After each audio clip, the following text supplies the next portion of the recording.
Thank you so much आप लोगों को कि इतनी देर किसी को बैठ के सुनना सबसे बड़ी बात ये होती है, क्योंकि जब वहाँ पे हम बैठ के किसी को सुनते हैं तो उतना पेशेंस रखना पड़ता है, ये मुझे लगता है। और एक्चुअली मैं 26 साल की हूँ। 2011 में चलती ट्रेन से मुझे कुछ बदमाशों ने, मैं वॉलीबॉल चैंपियन भी रह चुकी हूँ, 2011 में चलती ट्रेन से मुझे बदमाशों ने एक गोल्ड चेन पहनी थी, चलती ट्रेन से मुझे उठा के बाहर फेंक दिया था। लखनऊ से दिल्ली आ रही थी मैं। कंपार्टमेंट में बहुत सारे, जनरल कंपार्टमेंट था, बहुत सारे लोग थे, किसी ने मना नहीं किया। एक प्लेयर का जो स्पिरिट होता है वो अपने आप, जब कोई छीनने की कोशिश करता कुछ भी, वो देता नहीं है, तो मेरे में भी था। मैंने मना किया और उन्होंने मुझे चलती ट्रेन से, वो 4-5 थे, उन्होंने बाहर फेंका। दुर्भाग्य ये था कि उसी समय दूसरी ट्रैक से ट्रेन आई और मैं उस ट्रेन में टकराई, फिर नीचे गिरी, दोनों ट्रेनें निकल गईं। कुछ देर बाद मैंने हाथ को ऐसे रख के उठने की कोशिश किया तो देखा कि मेरा पैर कट चुका था। थाई को उठा के देखा, मेरा पैर ऐसे जीन्स में लटका हुआ था, ब्लड फोर्सफुली निकल रहा, दूसरे पैर की हड्डियाँ टूट टूट के बाहर निकल चुकी थी। पूरी रात मैं चिल्लाती रही ट्रैक पे, छोटे छोटे पत्थर होते ऐसे चिल्लाती रही कि कोई बचा ले, कोई नहीं आया बचाने। और जब पूरी रात चिल्लाते चिल्लाते इतना कि मुझे दिखाई भी देना बंद हो गया, जब ट्रेन आता था तो वाइब्रेट होता था। इतना ही नहीं, फ्री का इनविटेशन भी लोगों को मिल गया था, कुछ लोगों को। ट्रैक पे आपने ट्रेन की ट्रैक पे छोटे छोटे चूहे देखे होंगे, मेरे कटे हुए पैर पे आग के मेरे पैर कुतर रहे थे। मैं ब्रेन कॉन्शियस मेरा पूरा काम कर रहा था मेरे, लेकिन बॉडी में कोई भी मूवमेंट नहीं था। पूरे पल में वही चीज़ें सोच कि कैसे मैं अपने आप को कैसे बचा पाऊँ। लेकिन करीब पूरी रात ऐसे बीता। सुबह गांव वालों ने मुझे बरेली डिस्ट्रिक्ट हॉस्पिटल यूपी में है, वहाँ पे हुआ था ये। सुबह गांव वालों ने मुझे उठाया, डिस्ट्रिक्ट हॉस्पिटल ले जाके रखा, तो फार्मासिस्ट, डॉक्टर, सीएम जितने लोग थे आपस में बातें कर रहे, अरे हमारे पास तो एनेस्थीसिया नहीं है, ब्लड नहीं है, इसका इलाज शुरू करें तो हम कैसे करें। मुझे भी नहीं दिखाई तो नहीं, लेकिन मेरा सुनाई दे रहा था सब कुछ वहाँ पे। कहाँ से हिम्मत आई मुझ में, मुझे भी नहीं पता। मैंने बोला वहाँ पे कि सर जब मेरा पूरा पैर कटा, तब मैंने इतनी देर रेलवे ट्रैक पे थी, मैं उस चीज़ को बर्दाश्त किया, तो अभी तो आप मेरे अच्छे के लिए मेरे पैर काटेंगे। शायद आपको यकीन नहीं होगा, या फिर कभी आप लोगों ने ये चीज़ नहीं देखी, कोई डॉक्टर या फार्मासिस्ट अपना ब्लड दे के किसी पेशेंट को बचाया। मेरी इस बात को सुनने के बाद वहाँ के डॉक्टर और फार्मासिस्ट दोनों ने एक एक यूनिट ब्लड दिया और मेरे पैर को बिना एनेस्थीसिया अलग कर दिया गया। आज भी मैं उस दर्द को महसूस करती हूँ। जब भी मैं जब बोलती हूँ तब मैं वो चीज़ें महसूस करती हूँ। उसके बाद जब बात मीडिया में आई, लोगों को पता चला कि रिमा नेशनल प्लेयर है, KGMC king George medical college Lucknow में एडमिट करा, लखनऊ से फिर sport minister, AIIMS trauma centre Delhi. तब तक सब ठीक ठाक चल रहा था, प्लेयर होने की वजह से अच्छा ट्रीटमेंट मिलना शुरू हुआ। करीब 4 महीने मैं एम्स में रही।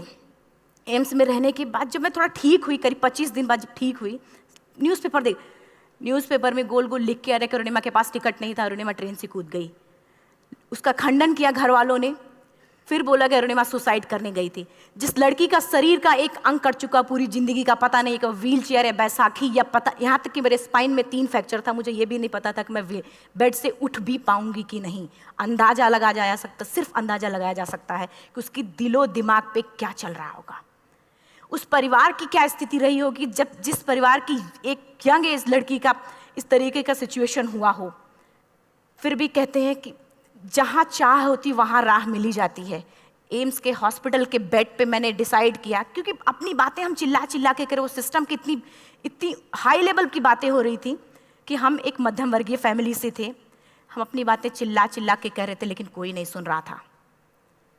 लेकिन कहते हैं मैंने अपने दिल दिमाग अंतरात्मा से ये चीज़ सोच लिया कि ठीक है, आज आपका दिन है, जितना चाहो बोल लो, एक दिन तो मेरा दिन आने वाला, मैं प्रूफ कर दूंगी कि मैं क्या हूँ, मैं क्या थी, ये मैं प्रूफ कर दूंगी। हॉस्पिटल के बेड पे डिसाइड किया वॉलीबॉल लाइफ का सबसे टफ गेम करना है, तब मैंने माउंटेनिंग चुना। जब मैंने माउंटेनिंग कहने और करने में बहुत फ़र्क होता है। जब मैंने माउंटेनिंग की बात सोची और लोगों के सामने, सबसे बड़ी चीज़ थी सही गाइडेंस में ट्रेनिंग लेना, दूसरा स्पॉन्सरशिप। इतना बड़ा एक साथ तो मैंने 40 से 50 लाख मैंने वाकई में कभी नहीं देखे थे पहले। मेरे लिए बहुत बड़ी चीज़ थी वो इकट्ठा कर पाना। जब मैंने लोगों के सामने रखा कि मैं माउंटेनिंग करना चाहती हूँ, एवरेस्ट के लिए मुझे ट्राई करना है, हर किसी ने मुझे बोला कि क्या है, पागल हो चुकी हो क्या, तुम्हारा दिमाग खराब हो चुका, तुम कभी नहीं कर सकती माउंटेनिंग। एक पैर आर्टिफिशियल है, दूसरे में रॉड है, और तुम्हारा दिमाग खराब है, स्पाइन में भी फ्रैक्चर है, तुम पागल होगे, चुपचाप कोई नौकरी करो, जीवन यापन करो। क्योंकि लोगों का सबसे बड़ा प्रॉब्लम ये होता, लोग फिजिकल देखते, पैरों को मेरी अंतरात्मा में क्या चल रहा था वो तो किसी को पता ही नहीं था। मुझे लगता है कि आज यहाँ पे मैं भी सुबह से देख रही हूँ, इतने अच्छी अच्छी चीज़ें मैंने सीखी यहाँ पे।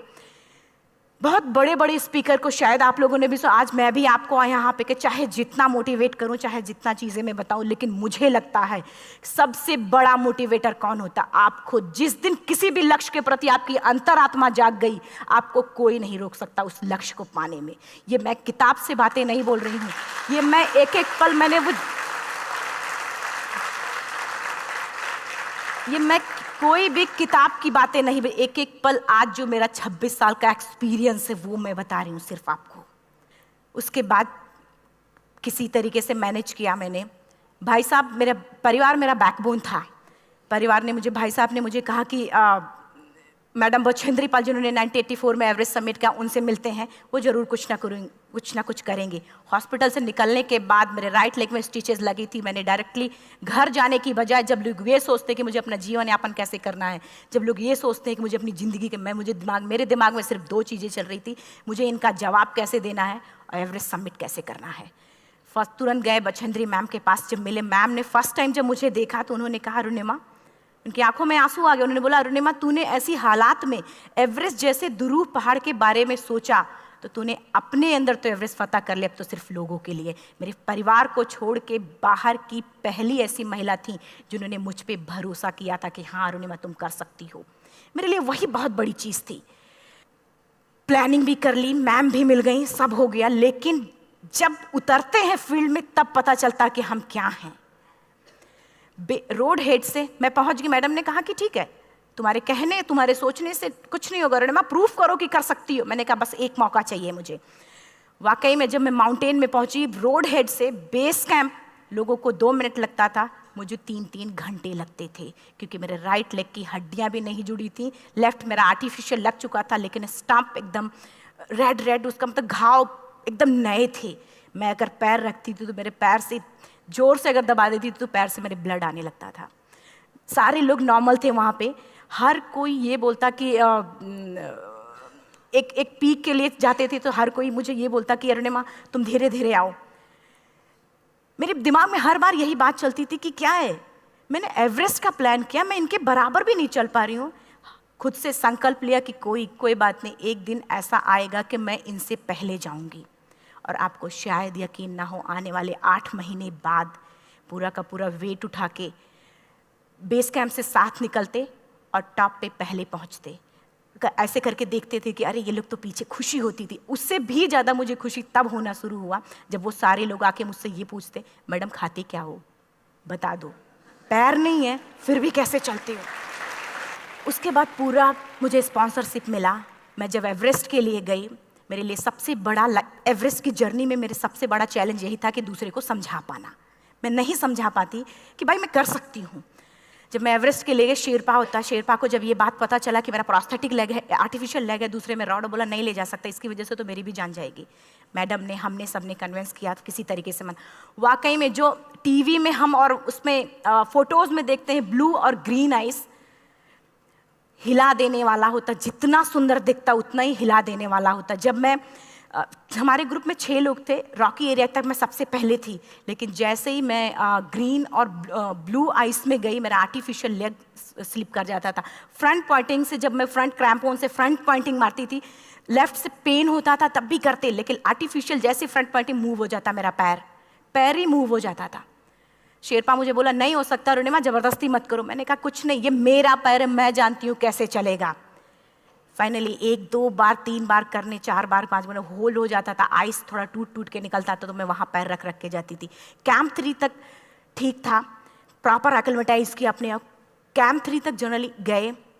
बात जब कैंप 3 के ऊपर की होती है, साउथ कोल समिट, अच्छे माउंटेनियर, अच्छे दिलेर के हौसले धरे के धरे तब रह जाते हैं जब अपनी आंखों के सामने किसी को मरता देखता है, और दिमाग में बात जब जिसको डिसीजन मेकिंग और जब दिमाग में बातें जब ये आने लगती हैं कि अरे जिस चीज़ के लिए हम जा रहे हैं उसी चीज़ के लिए आदमी मर रहा है, इसी चीज़ के लोग लिए मर चुके हैं। रात में क्लाइंबिंग, ज़्यादा से ज़्यादा माउंटेनिंग रात में की जाती है क्योंकि वेदर शांत होता है। जब मैं रात में निकली साउथ कोल्ड से, कैंप 4 से, मेरी हेडलाइट जिधर ही हेडलाइट जा रही थी उधर ही डेड बॉडीज़ मुझे नज़र आ रही थी। मेरे रोंगटे खड़े हो रहे थे, मुझे समझ में नहीं आ रहा था कि मैं करूं तो क्या करूं। इतना ही नहीं, मैं जिस रोप में थी उसी रोप में जब मैं आगे जा रही हूं और एक बांग्लादेशी, उनका हाथ हल्का हल्का ऐसे हिल रहा, मुंह से आवाज़ आ रही थी। मैं एक्सप्लेन नहीं कर सकती मुझे कितना डर लग रहा था। बार बार ये बार बार मन में आती, इसका ऑक्सीजन खत्म हुआ है, ये मर चुका है लास्ट सिचुएशन में, और हम कुछ नहीं कर पा रहे हैं, क्या करें। उसके बाद मैंने 10 से 15 मिनट सिर्फ मैं वहाँ खड़ी रही। मैंने सिर्फ इतना बोला कि अगर आप सभी में से सभी ने एवरेस्ट सबमिट कर लिया तब तो ठीक है, अगर नहीं सबमिट किया है मैं सबके लिए एवरेस्ट सबमिट करूँगी और जिंदा वापस जाऊँगी। क्योंकि जैसा हम सोचते हैं हमारी बॉडी उसी तरीके से जनरेट करना शुरू करती है। मैंने डेड बॉडी, क्योंकि जा ही नहीं सकते थे किनारे से, उसी रोप में वो एंकर है, डेड बॉडी को लांगी और लांग के जाना शुरू किया। हिलेरी स्टेप साउथ समिट के करीब जब मैं खुद पहुंची, मेरे शेरपा ने एक जोर से झटका मुझे दिया कि अरुणिमा वापस चलो, तुम्हारा ऑक्सीजन खत्म हो रहा है। हिलेरी स्टेप के बाद एवरेस्ट समिट है, थोड़ा चलने के बाद एवरेस्ट समिट है। अगर कोई आपसे ये बोले, आप अपने टारगेट के इतने करीब हो, अगर कोई आपसे ये बोले कि अरुणिमा वापस चलो, कैसा लगता है? मैंने भी यही बोला, सर क्या बोल रहे हो आप, मैं नहीं जाऊंगी वापस। बोला अरुणिमा जिंदगी रही, दोबारा ट्राई करना और एवरेस्ट समिट हो जाएगा दोबारा तुम्हारा। मैंने कहा नहीं, ये आप जिंदगी में गोल्ड चांस बार बार नहीं आते, लाइफ में कभी कभी आता है, ये आपके ऊपर आता, आप उसको पकड़ के रखते हो या फिर छोड़ देते हो। मैं अपना गोल्ड चांस कभी नहीं, क्योंकि मैं जान रही थी मुझे स्पॉन्सरशिप बहुत मुश्किल से मिला, एक बार अगर मैं छोड़ देती दोबारा मुझे कभी नहीं मिलता। मैं बहुत अच्छी तरीके से जानती थी। मेरा फाइनली मुझे बछेंद्री मैम ने भी एक बार बात समझाई थी, मेरी माँ ने मुझे एक बात बताया था कि लाइफ में कभी कभी सिचुएशन ऐसी आती है जब सिर्फ आप अकेले होते हो, डिसीजन सिर्फ आपको लेना होता है। जहाँ पे भी होना, खड़े होकर हल्का सा पीछे मुड़कर देखना और ये सोचना कि आप एक एक कदम चल के यहाँ तक पहुँचे हो, सिर्फ अपना एक कदम आगे बढ़ाना, तुम देखना कुछ देर बाद तुम टॉप पे होगी। मेरे दिमाग में उनकी बातें वीडियो की तरह चल रही थी और सिर्फ एवरेस्ट का टॉप चल रहा था। मैंने शेरपा को पहले कन्विंस करने की कोशिश की कि भाई चल, कुछ नहीं होगा भाई चल। फाइनली जब वो नहीं माना, मैंने एक कदम आगे बढ़ाया, डिसीजन लिया कि नहीं, जाना ही जाना है। आगे बढ़े, करीब 1 से 1.5 घंटे बाद मैं टॉप पे थी। और इतना ही नहीं,